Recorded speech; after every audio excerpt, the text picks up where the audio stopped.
Welcome. My name is Claire Smith. I'm the director of Morven Museum and Garden.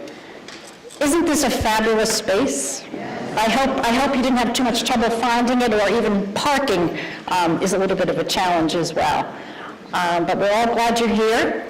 The lecture that you're going to hear today is being held in conjunction with our landmark exhibition, Morven's landmark exhibition, Charles and Anne-Mara Lindbergh, Couple of an Age, which if you haven't seen it, you must see. It is truly just a wonderful, thorough, fabulous exhibit. And if you have seen it, I suggest you go back, because it's something that can definitely not be taken in one visit. So you need to become a member to enjoy, come back many times.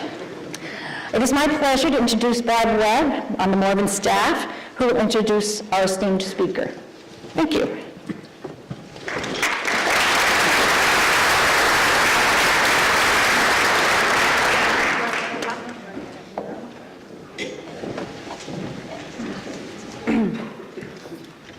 Hello.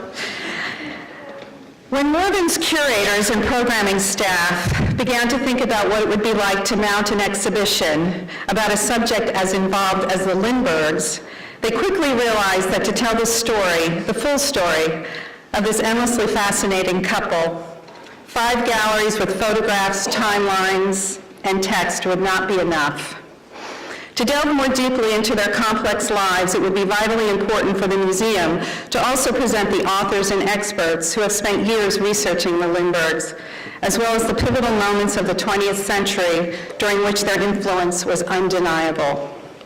Today, we are greatly honored to have as our speaker Lynne Olson, author of the critically acclaimed Those Angry Days, Roosevelt, Lindbergh, and America's Fight Over World War II. Lynne masterfully evokes the bitter clash of personalities and ideas that divided the nation and ultimately determined the fate of the free world. At the center stood 2 of the most esteemed men in America, Franklin Roosevelt, who championed the interventionist cause, and Charles Lindbergh, who, as the unofficial leader of the Isolationists, emerged as the president's most formidable adversary. While other authors have limited their focus to the policies prior to us entering the conflict, Lynne Olson tells the human stories as well, especially that of Charles and Anne-Mara Lindbergh. Lynne is a journalist, historian, and best-selling author of a multitude of books about this critical period in history, including Citizens of London, a favorite amongst Princetonians. She spent 7 years with the Associated Press, working as a national feature writer in New York, a foreign correspondent with the AP's Moscow Bureau, and a political reporter in Washington, eventually covering the White House for the Baltimore Sun. On behalf of Morven's trustees and staff, I wanted to thank Lynne for making the trip from her home in Washington to talk to us about those angry days. Please join me in welcoming Lynne Olson.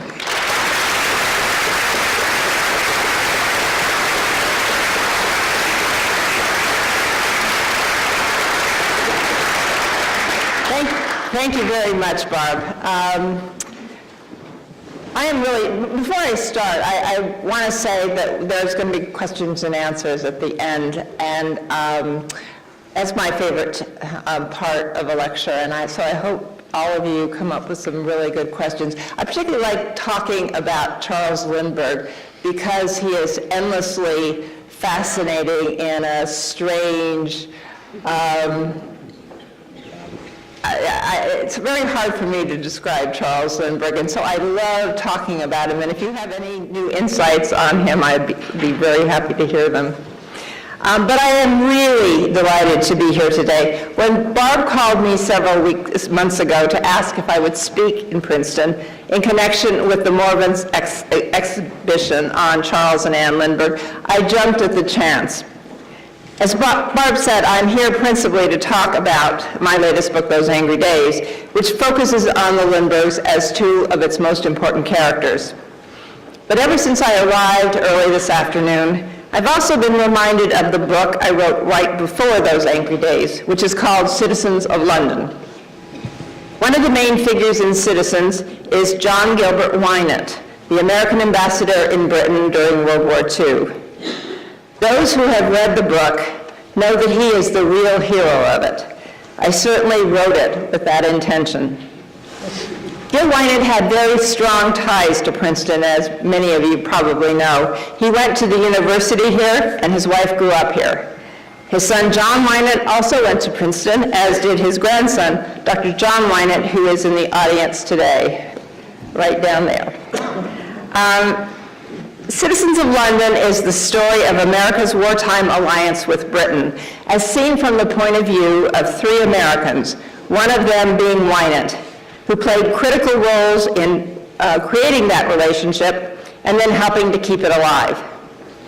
Those three men also were key players in America's debate from 1940 to 1941 over whether Britain, which was the last European country still standing against Hitler, should be saved. Winant, for his part, insisted to Franklin Roosevelt and his administration that America must do all it could to help the British and their new Prime Minister, Winston Churchill. If it didn't, Britain would fall, and the U.S. would be left to face Germany alone. Those Angry Days, which I wrote about 3 years later, is really a companion book to Citizens of London.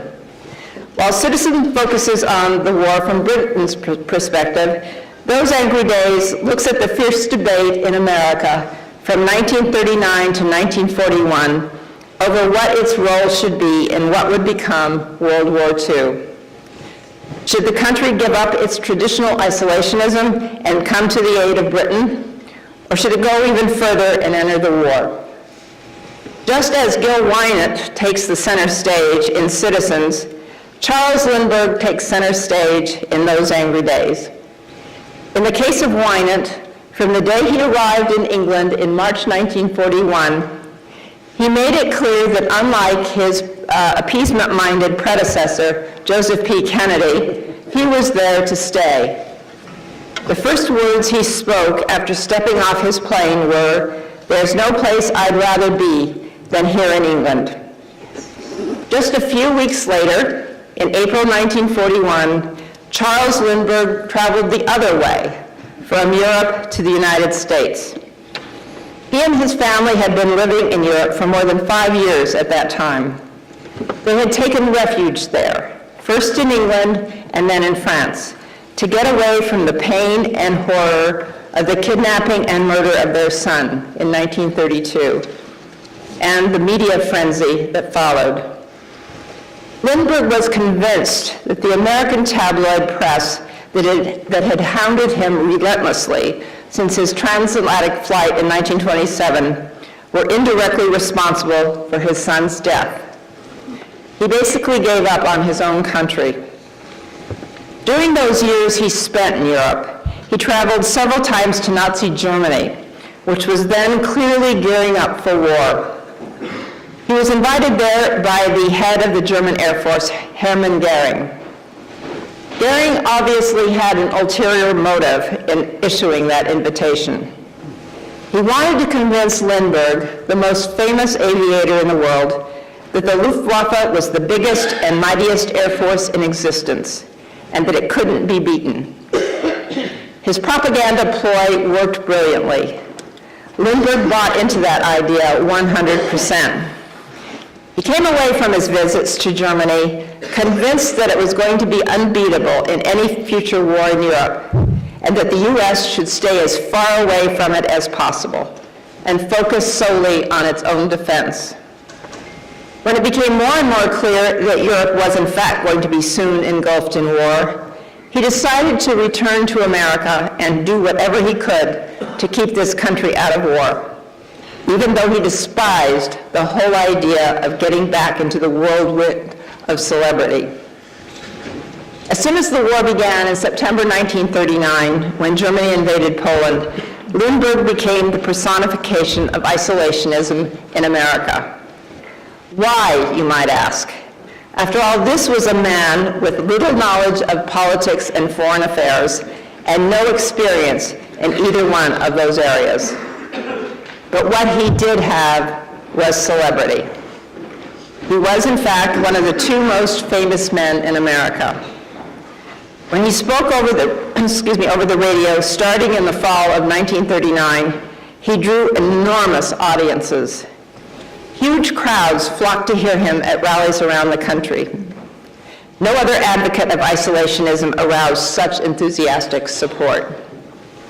And as a result, he was regarded as the main enemy by the other major figure in this debate, who, not so coincidentally, happened to be the other most famous man in America, Franklin Roosevelt, the President of the United States, who very much wanted America to come to the aid of Britain. Because of who they were, both these men had significant impacts on public opinion. In several ways, they were very much alike. Both were strong-willed, stubborn people who believed deeply in their own superiority. They were determined to do things their own way. They were slow to admit mistakes, and they did not take well to criticism. They both were self-absorbed and emotionally detached, and they insisted on being in control at all times. A friend of FDR's once described him as having, quote, a loveless quality, as if he were incapable of emotion. Of Lindbergh, a biographer wrote, the people he called friends were mainly to him good, functional, temporary acquaintances. He seemed to have taken much more than he gave in the way of warmth and affection. When the war began, Lindbergh and Roosevelt already had a history. 5 years before, just a year after FDR had taken office, Lindbergh had publicly criticized his cancellation of airmail delivery contracts that had been given to the country's largest airlines by Roosevelt's Republican predecessor, Herbert Hoover.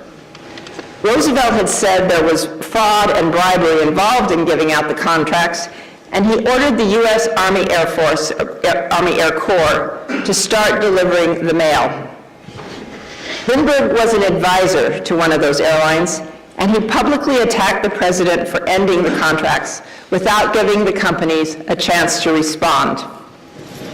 He also warned that Air Corps flyers didn't have the experience and the right kind of instruments in their planes to take on this incredibly hazardous job, which involved flying in all extremes of weather, blizzards, thunderstorms, etc. And he turned out to be right. One reason he turned out to be right is that he had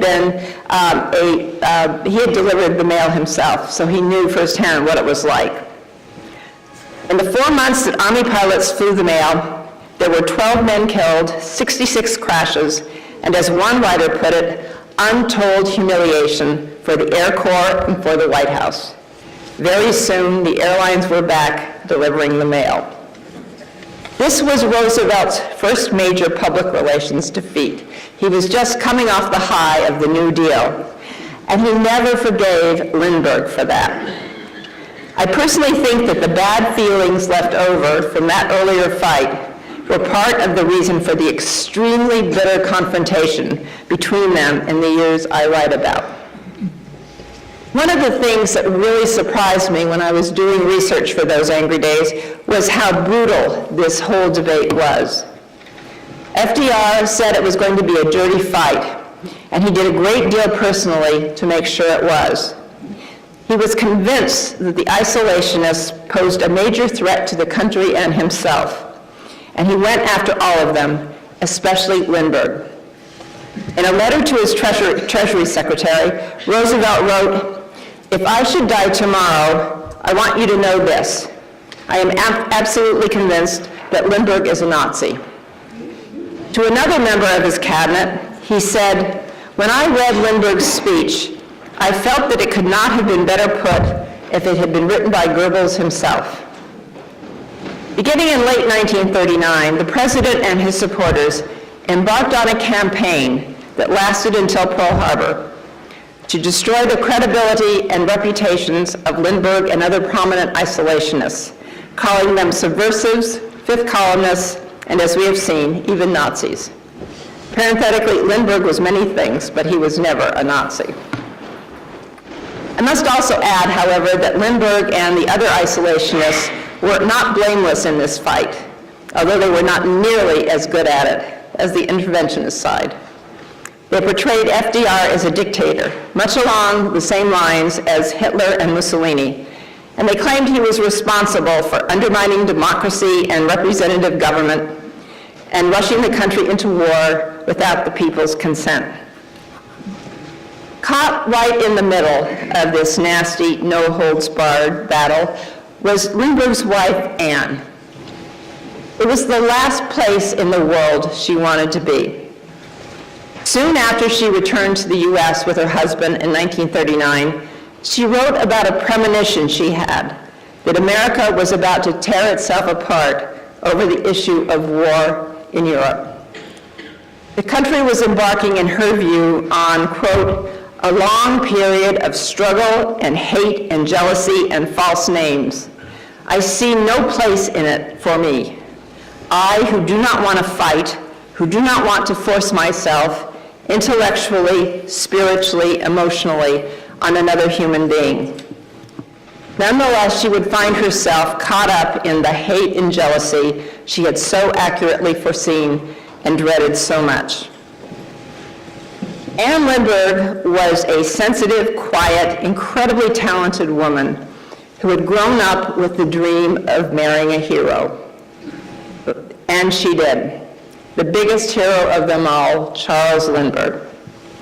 Before they married, she described him as, quote, a knight in shining armor, with myself as his devoted page. Yet she was also keenly aware of the vast differences between them. He doesn't seem to touch my life anywhere, really, she said.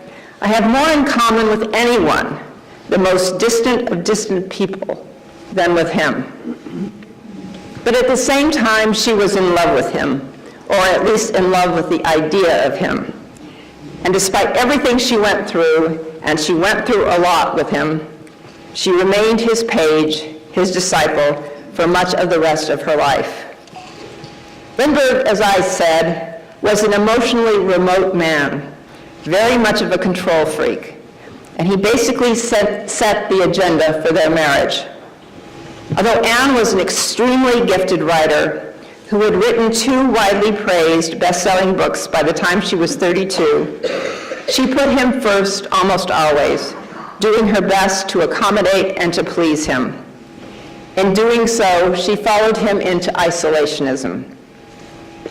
Unlike most of Lindbergh's fans, however, Anne was never a true believer in the isolationist cause.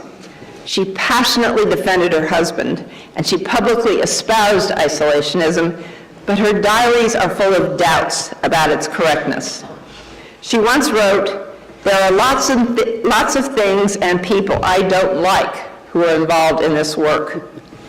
What upset her most was, in her words, to find out that all the right people are on the other side, and even more appalling, that all the wrong people are on our side. The right people in her mind were her family, friends, acquaintances, and other members of the same wealthy East Coast establishment circles that she had grown up in, most of whom were pro-British and interventionist. She did not feel at home with her husband's allies, but neither did she feel comfortable anymore with those to whom she was closest. I feel exiled from them, she once said. My marriage has stretched me out of my world, changed me so it is no longer possible to change back. She found herself completely estranged from virtually all her old friends and acquaintances, who looked on Lindbergh, in her words, as the Antichrist. All of this took an enormous toll on her. What was particularly painful for Anne was the split within her own family. And this was going on all over the United States, the splits, the controversy, the arguments over what we should do in terms of the war that ended friendships and split families, and hers was a particular example. Her mother was a leading advocate for intervention, and her younger sister, Constance, who was really Anne's best friend, worked with her husband, a Brit named Aubrey Morgan, who became one of the top propagandists for the British government in America. Morgan's job was to do everything he could to get the U.S. into the war, which was the very thing Charles Lindbergh, his brother-in-law, was trying to prevent. For Anne, however, the worst ordeal by far were the calls and letters the Lindberghs received from anonymous strangers threatening to kidnap and kill their two small children. Always in the back of Anne's mind was the searing memory of what had happened to her firstborn son in October 1932. On a summer night in 1940, she got an anxious call from her mother, who said she had just gotten off the phone with a man who had asked her, "Aren't you worried about your daughter?" When Anne's mother asked which daughter he was referring to, he replied, "The famous one." The Lindberghs were then living in a secluded house on the Long Island shore, and Anne's first thought was of her children. When she told Charles of the call, the two of them immediately went to check on their two little boys. Reassured that they were safe, they pulled down all the blinds and closed all the curtains in the house. "It's that awful feeling again," she wrote in her diary that night. "Someone might be watching." As bad as all this was, it got even worse in the fall of 1941. The White House had increased its blistering attacks on Lindbergh, with FDR at one press conference all but calling him a traitor. Lindbergh responded in kind. With the two of them setting the tone, the debate grew even more poisonous. Then, in October 1941, Lindbergh gave a speech to an isolationist rally in Des Moines, Iowa. When he showed Anne the speech beforehand, she begged him not to give it. In the draft he showed her, he talked about three groups that he said were war agitators, who were trying to force America into the conflict: the Roosevelt administration, the British, and American Jews. Anne was horrified when she read what he wrote about the Jews. She asked him, didn't he realize that his remarks were segregating Jews as a group, and as a result, setting the ground for anti-Semitism?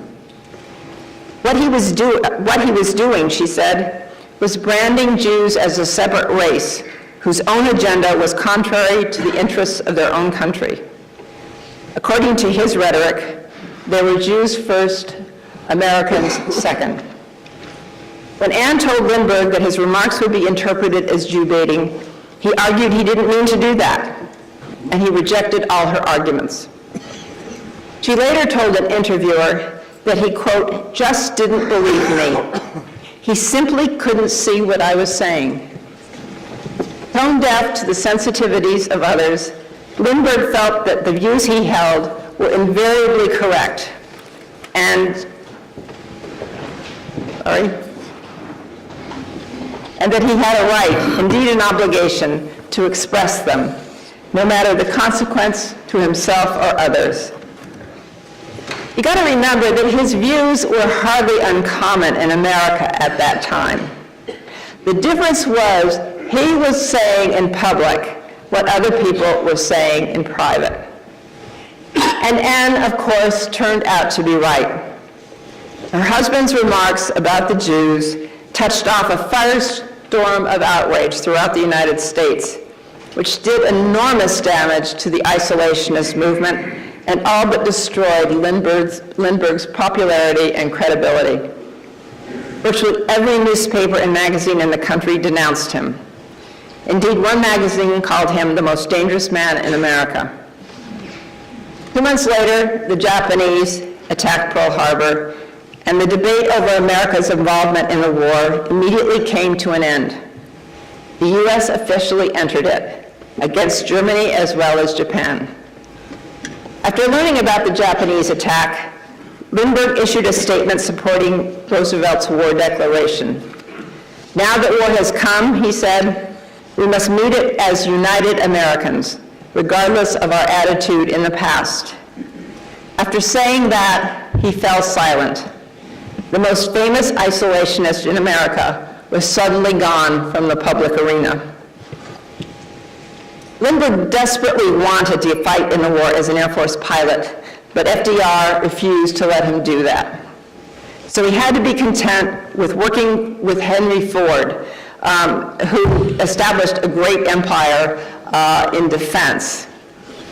And what he did was he acted as a civilian consultant for improving the design and performance of warplanes manufactured by Ford, including the B-24 bomber and P-47 fighter. Though he remained persona non grata in the upper reaches of the Roosevelt administration, he had very high-ranking friends in the military, and they stayed loyal to him. In early 1944, some of them encouraged him, and this is a wonderful story, to travel as a civilian consultant to the Pacific Theater, where he could test fighter planes under combat conditions. And that's what he did without the knowledge of Roosevelt or his cabinet. For the next 5 months, he flew some 50 combat missions against the Japanese, while squadron leaders and other officers looked the other way. He shot down one Zero and was almost shot down by another. By all accounts, he was supremely happy during that time. In photographs taken of him, he almost always had a huge smile on his face. After the war, Lindbergh traveled extensively and worked on a variety of projects, including the American space program. But he never could put his problematic pre-war past behind him. In particular, his Des Moines speech would haunt him and his wife and children for decades afterward. Anne, for her part, had been forced to cope on her own during the war because of her husband's long absences, and as a result had finally emerged from his shadow and had become considerably stronger and more self-reliant. She spent much of her time in the years to come thinking about the battle she had waged most of her life, how to maintain her own identity while fulfilling her duties as a wife and mother.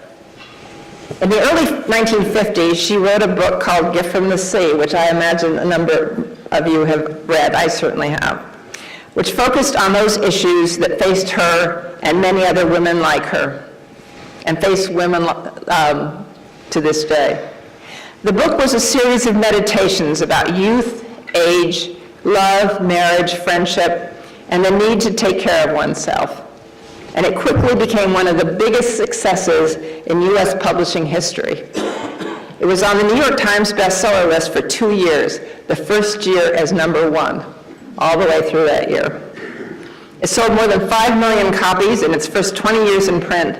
Today, more than 50 years after it was first published, it is still selling well. In Gift from the Sea, Anne argued that women must work to be self-sufficient, yet at the same time develop mutually nurturing relationships with others. Yet she had a very hard time following her own advice. She still was emotionally tied to Lindbergh, even though their marriage was increasingly problematic. He spent almost all of his time traveling around and hardly ever telling her where he was going. At one point, she considered a divorce, but in the end decided against it. As abandoned and put upon as she felt, she couldn't bring herself to break the connection that bound them. They stayed together until he died in 1974. Anne herself died in 2001, almost 30 years later. 2 years after that, sensational news broke about Lindbergh's secret relationships with 3 German women in the 1950s and 1960s, with whom he had had a total of 7 children. Hit with this bombshell about their father's past, Lindbergh's children by Anne struggled to make sense of it. Their youngest daughter, Reeve, later said that one of her first thoughts was actually that this arrangement made a certain kind of sense. No one woman, she said, could possibly have lived with her father all the time.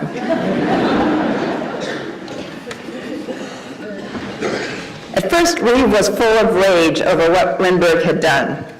But in the years that followed, she made a sort of peace with her father, whom she realized that she had never really known. Being in my family is like a melodrama, sometimes, she noted, with a storyline that is simultaneously powerfully compelling and utterly baffling. Reeve once had a dream in which she told Lindbergh that all of his children in Europe and America had been hurt by his actions. In the dream, her father did not respond to her. or to what she had said. "He just didn't get it," she said. "At that moment, I thought I knew the truth about my father. He didn't understand the sufferings of other people." In learning more about Lindbergh's clandestine life, Reeve was struck by the fact that, quote, "every intimate human connection my father had during his later years was fractured by secrecy. He could not be completely open with anybody who loved him anywhere on earth. What remains with me is a sense of his unutterable loneliness."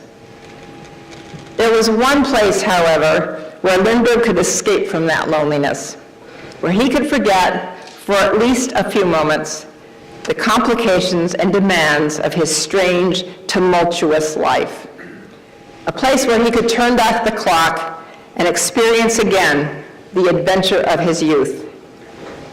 In the 30 or so years before he died, Lindbergh would travel several times a year to Washington to visit the Smithsonian Arts and Industries building.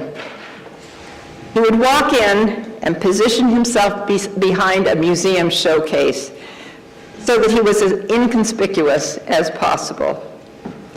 From there, he would gaze up at the plane that had propelled him into the conflicted existence he had led. There it was, the Spirit of St. Louis, riding high in the air above him. Thank you very much.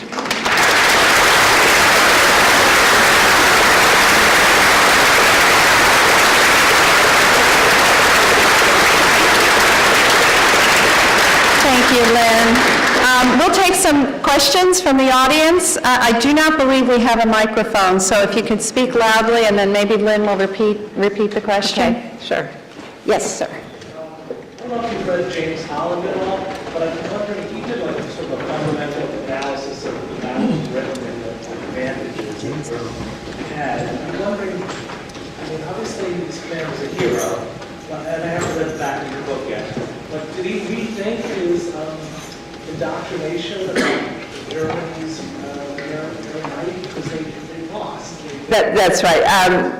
The question is, did Lindbergh rethink what he believed, right, about the German Air Force and other things? Yeah, he was completely taken in. I mean, the German Air Force was not nearly as strong as Goering made it out to be. I mean, he was shown only the most up-to-date planes, and they told him that they had, they were making 10,000 planes a month or whatever, and he believed it. He totally bought into it, and it was wrong. It was definitely wrong. It was a very strong Air Force, but it certainly wasn't all-powerful.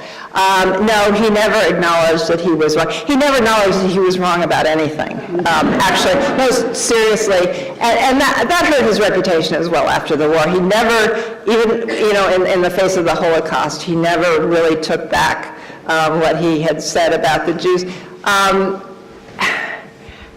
Charles Lindbergh never thought he was wrong, and there were so many times in his life.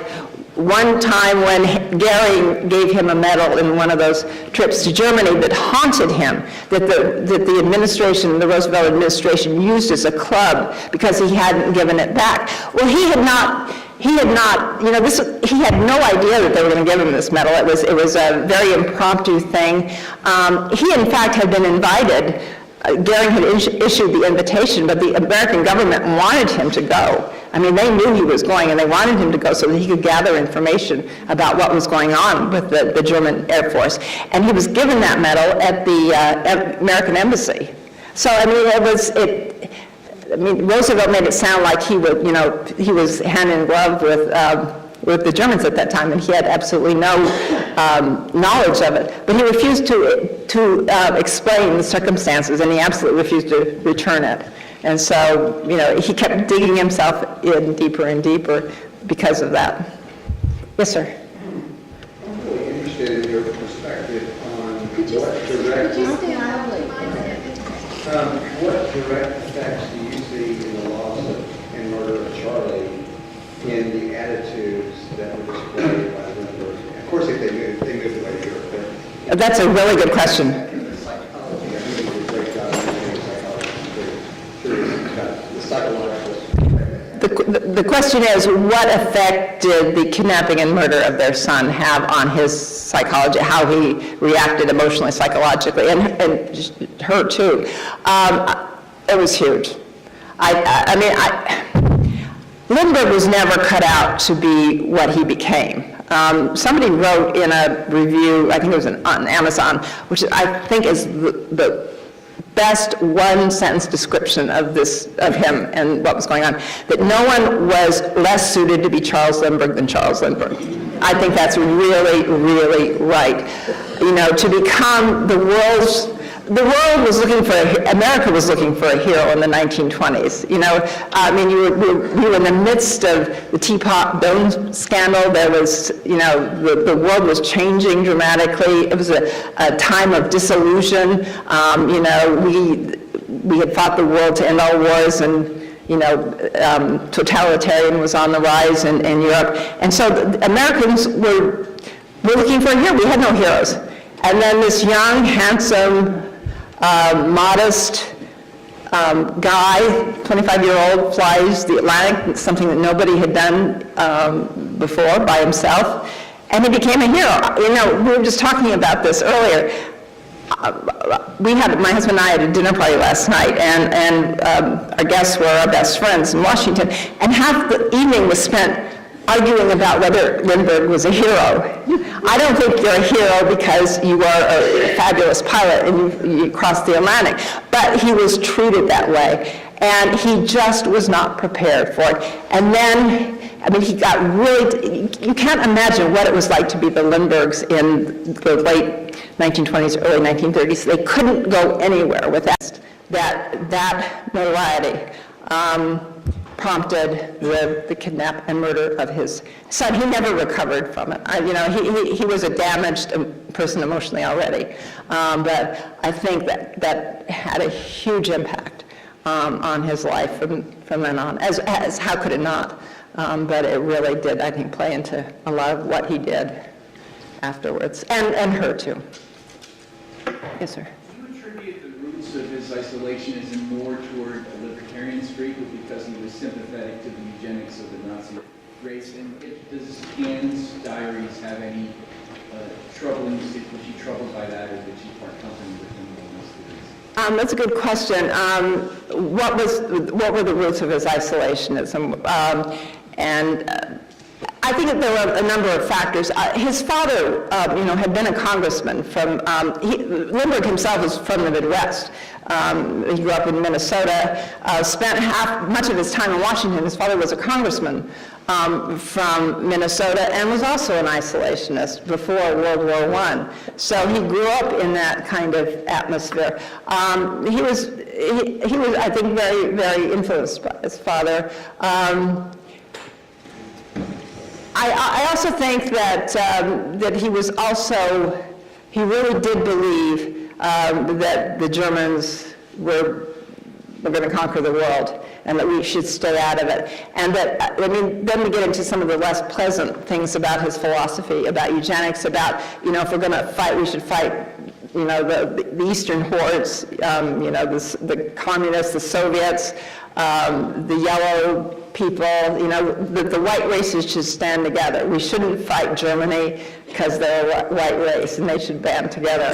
And if there's going to be a war, it should be against, you know, he didn't use the term Eastern hordes, but that's what he really meant. So all of this, I think, contributed to his isolationism. But he truly did believe that the United States, and he certainly wasn't alone. You know, the majority of people in this country in the late 1930s believed we should stay away from Europe's wars. We had been in World War I. Most Americans, or many Americans, thought, you know, that we had gone in there to save the Europeans' bacon, and we did contribute to the victory in a big way. And then Woodrow Wilson promised that, you know, this is the war that would end all wars, and, you know, 20 years later, here we are again, and the U.S. should not get into the war. So he was certainly not alone in feeling that way. Yes, sir. Could you say something about Anne Laurel Lindbergh's book, The Way of the Future? And because what you were, she did not seem to be a person who was set in her ways, and yet I haven't read the book, so I can't characterize it, but it is reputed to be an extremely pessimistic book about democracy and a call for letting the world go to extreme systems of communism and fascism and just withdrawing from any kind of hope about the world. And that's so not in keeping with how people think of her, and I know she regretted it, but could you say something about it? That's a good question. It's about a book, I didn't mention it, but I will. That Anne wrote a little book she wrote in the early 40s in the middle of the debate called The Wave of the Future. It's a tiny little book. And I have read it about 5 times, and for the life of me, I don't know what it says. I mean, it is, you can see her trying to work out her own conflicted feelings about this fight, about isolationism versus interventionism. And she says, kind of in a way, that the totalitarian systems are the wave of the future. She was talking about communism, fascism.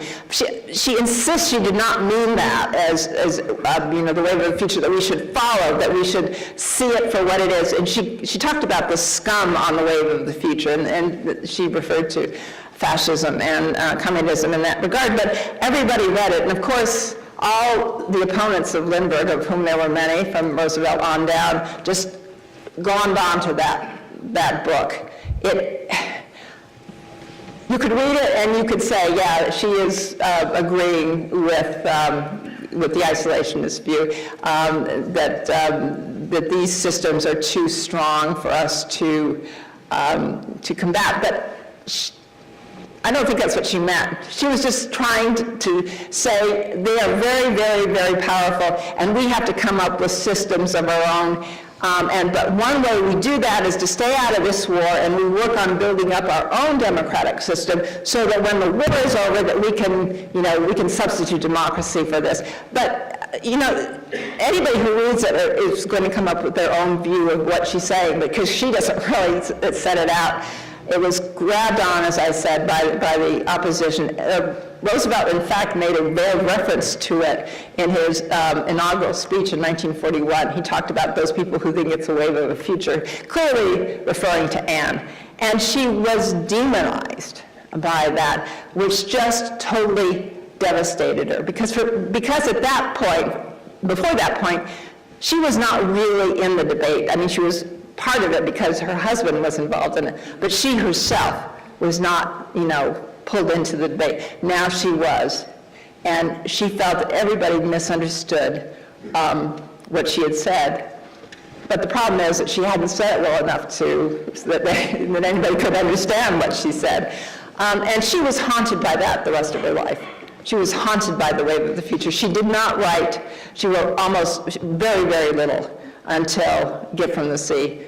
And that was a long period, more than 10 years, because of the reaction of this book, that she admitted she should never have written, that she didn't know enough about any of this to write, that she was just playing in her mind with what she thought, and it turned out this muddled mess, really, and it really damaged her reputation, and still has, I think, to some extent. Yes, sir. How did Lindbergh, who was a celebrity, manage to have relationships with 3 different German women, and when was that? Oh, I said it was after the war, clearly.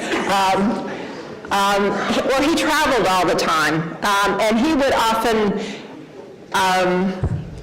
he wouldn't have disguises, but he would wear various types of clothing that people didn't recognize him. And I guess people in Germany weren't as familiar with Charles Lindbergh as people in this country and other places in England. But he did. He managed to pull it off. All 3 of them, as I said, were Germans. He established them in homes in Germany and Switzerland. They each had their own home that he bought for them, and they raised their children, and he would visit these children several times a year. And they were told that he was a famous writer, and I can't remember the name that he used. He used the same name for all these families. It was not his name, clearly. And he would establish post boxes where the women could write to him, and then, he would write back to them. And it was so secret that absolutely nobody had any idea until one of the sets of children that he had after their mother died, they found out, they opened her paper, they went through her letters and stuff, and found out that their father was Charles Lindbergh. And they were the ones that publicized it. Yes, ma'am. Before I read your book, I had always just read factual books about Roosevelt, and what you said he was really into interventionism, but he came across to me as a real diddler. Like, he would say we were going to do Lend-Lease, and then he wouldn't do it. We're going to have the convoys, and then he didn't do it. He kept making these great speeches and then pulling back. So my question is, if Japan had not bombed Pearl Harbor, and if Germany had not declared war on the United States, would he ever have come to Britain's aid? What do you think? Okay, that's a really good question. It's one of the threads that goes through this book is I am a Roosevelt admirer in many facets of his presidential career. Certainly with the New Deal, I'm not a Roosevelt admirer in this particular time period because I think he was a ditherer. The question is, what would have happened if Pearl Harbor had not been bombed by the Japanese and if Germany had not declared war on us? I mean, that's the thing that a lot of people don't remember or don't realize is that we did not initially declare war on Germany. We declared war only on Japan the day after Pearl Harbor. And it wasn't until 3 days later that Hitler declared war on us. And then we promptly declared war on Germany and Italy. But up to that point, Roosevelt had not decided, in fact, had decided not to declare war at that particular time. The answer is, what would have happened? No one knows. I'm sure we would have gotten into the war against Germany at some point. The question is, would Britain have been able to survive until we did? Because Britain was on its last legs. I mean, they were now in a two-front war, Germany and Japan. Churchill declared war against Japan, and obviously was already at war against Germany. And to have a two-front war and not have the United States in the war against Germany could have been disastrous. But thank God for Hitler for making one of the two biggest mistakes of the war, and the second one was obviously declaring war on the Soviet Union. So, anything else? Any other questions? Yes. Do you know President Roosevelt's rationale for denying Lindbergh's request to fly in World War II? The question is, do I know Roosevelt's rationale for denying Lindbergh the opportunity to fight, right? Roosevelt hated Lindbergh.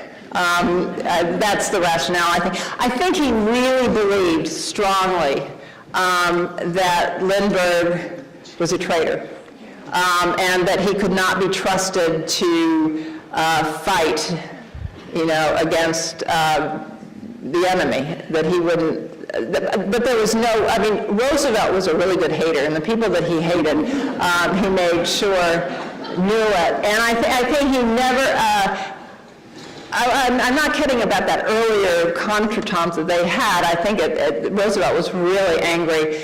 But he had convinced himself that that Lindbergh was a Nazi or very close to a Nazi, which he wasn't. And even when Lindbergh asked to get back into the Air Force, the New York Times did an editorial saying, "Take him back." He immediately, as I said, supported Roosevelt in the war. And many other people were urging him to do that too, but Roosevelt was not going to do it, and he insisted that he have no, relationship at all, official relationship with the government or with the war. Yes, sir. When will we be seeing the movie, The Citizens of Love? Well, actually, it is being developed. as a movie by a British production company, Pathé UK, who did The Queen and Slumdog Millionaire and Selma and various other movies. It is, I found out, it is an incredibly slow process. But they seem determined to make it. I mean, they really do. And I read the early stages of the script. They're still writing it, working on it. And Gil Winant is the hero of the movie as well. So, yes. Within the context of the time from 37 to 45, with our State Department certainly not a stranger to anti-Semitism in its own right, as an example, how else can you define from your research, considering that Lindbergh didn't feel he was anti-Semitic and Ann didn't feel he was anti-Semitic, what other terminology could be applied to him that is clearly stated attitude? Part of which has to be back in the genetics part. Yeah, absolutely. I mean, the question is Lindbergh saying that he wasn't anti-Semitic and saying he wasn't anti-Semitic, and he really didn't believe he was. And according to Anne and according to his children, he never, ever said anything anti-Semitic at home. He never told, anti-Semitic jokes, but what he said was anti-Semitic. I mean, and there's no way around it. I mean, he was.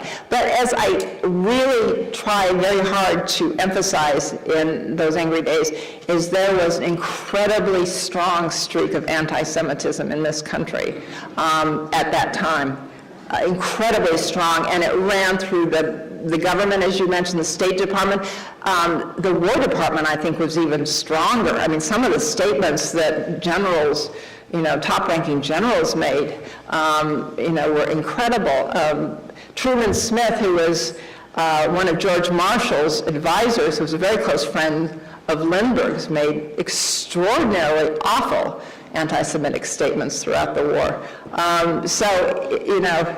When people talk about Lindbergh being an certainly that speech revealed a lot of it, but he was not alone. And I think that's what people have to remember. Don't just single him out. And he certainly was guilty of it. But he was like a lot of people on the interventionist side. I mean, it was a lot of isolationists said, the same people that are criticizing him in their country clubs, they don't allow Jews, they make comments about Jews. It was all over the place. He just, as he was wont to do, said things that other people said in private, but he said them in public. Yes, sir? One of the things that Lindbergh had to deal with was his father, who was one of the prime individuals after World War I in saying that we could not in any way get involved against the situation in Europe. Right. When Lindbergh tried to do some of these things, he was unsuccessful at becoming a leading member of these clubs. And his father said he was a total failure. He was a total failure. His father of that. Interestingly enough, the whole thing was settled in the reparations agreement, which was really funded by the House of Morgan, who negotiated all of these things at that level so that things could be back to normal again in Europe. I wonder what that meant to Anne. I wouldn't know. That's one area about Anne I don't know. Maybe two? Yeah, okay. I think a lot of people in my generation were taught that Roosevelt was a great leader. After reading your book, I concluded that he was very weak. And I want your opinion as to why it took him so long to enter the war, and not until after Germany declared war in the United States. He had many opportunities and excuses to get everything along before he did. Well, to go back to your first comment, you were taught that he was a great leader. He was a great leader, but my standard comment is that great leaders are great leaders all the time. He was a great leader when he took over as president, and what he did in terms of the New Deal and making the country feel that there was hope, that we weren't going to tumble off a cliff. That was brilliant leadership. When we got to the late 1930s, when war was on the horizon, he had just suffered two of his biggest political defeats, the two biggest political defeats of his presidency. Up to that time, he had been Teflon, and he began to think that he could do pretty much anything, and the two things that happened were the Supreme Court packing, his proposal to pack the Supreme Court, and which failed miserably. I mean, Congress was getting tired of his basically riding over them roughshod. At least that's the way they thought of him, and they were getting tired of it, and they used this as an opportunity to say, hey, you are not God. And the second was he went on the campaign trail in 1938 in the primaries and tried to urge voters to defeat members from his own party who had opposed him on Supreme Court and other things. I mean, that is not done. You don't go out as President of the United States and campaign against people in your own party. And the voters showed, well, okay. The president isn't doing it. Other people are doing it. Good point. But so he did, and the voters basically said, forget it, and they returned most of the people he was running against, or he was saying should be defeated, that they were reelected. So he was very weak politically at that point. So they coincided. So he was weak politically, and Hitler was coming to power, and Mussolini, and he wanted desperately to help England. He obviously did not want England to go down. But he didn't want us to get involved in terms of sending troops. He was willing to send all the planes, all the equipment that he possibly could, but he did not want to send boys overseas. He was constant, in the back of his mind, was Woodrow Wilson. And he talked about it a lot, Woodrow Wilson and what happened to him. And he was determined. You remember that Roosevelt served in Wilson's administration. He was Assistant Secretary of the Navy. So he knew Wilson. He was determined that wasn't going to happen to him. And I think that was part, there are many reasons for it, but I think that was part of why he was so careful, so cautious. And you're right, there were many times when he could have jumped into that war and had, convinced Congress to do it. He was so afraid of the isolationists in Congress, but he kept thinking about what happened to Wilson with Congress. I think there was one hand over there, yeah. And then that's it, yeah, is that okay? Following up, I mean, it's easy in the hindsight of 70 years or whatever it is, but everything I've read and from your book and other things, the isolationist sentiments were just so strong that I don't know how it would have been very easy to go in. For example, Father Coughlin had 40 million listeners every week, and Henry Ford with the Dearborn Independent and things.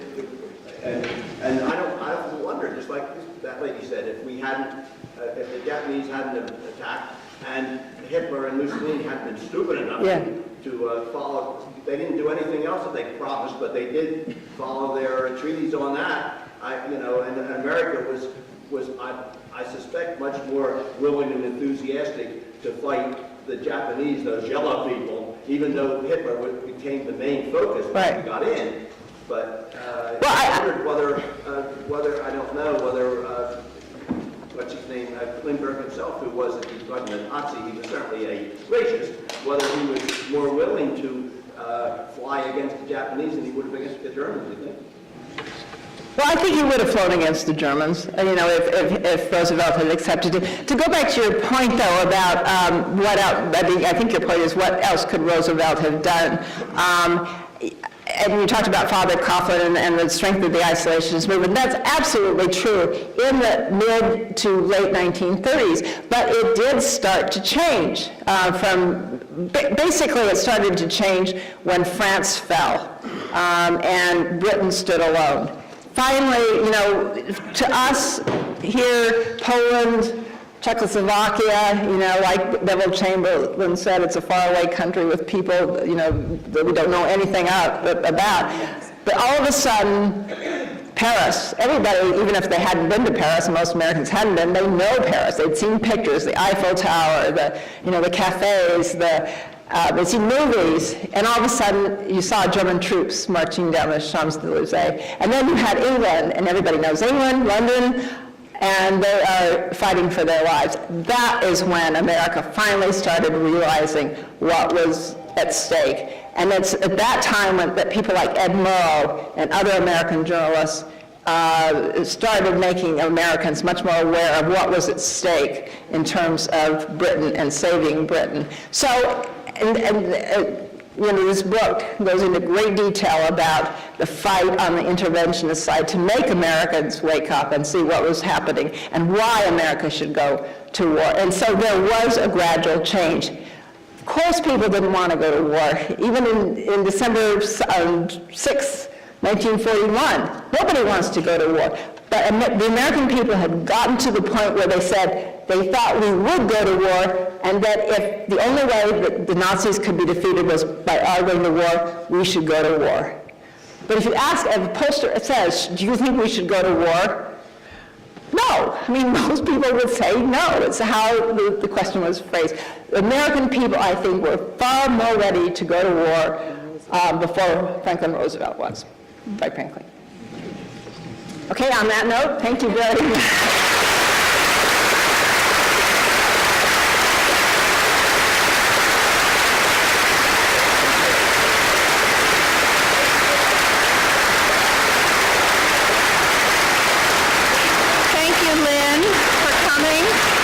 All the way here to do this for us. It is a great honor, and we so appreciate it. As Claire said early on, the exhibit at Morven, Charles and Anne-Laure Lindbergh, Couple of an Age, is on view through October 23rd, so if you haven't seen it yet, it's okay, because it'll be there a little while longer. Please come and see it. If you're not a member of Morven already, we have membership forms on your chairs, so think about that. We could use your support. Thank you again for coming.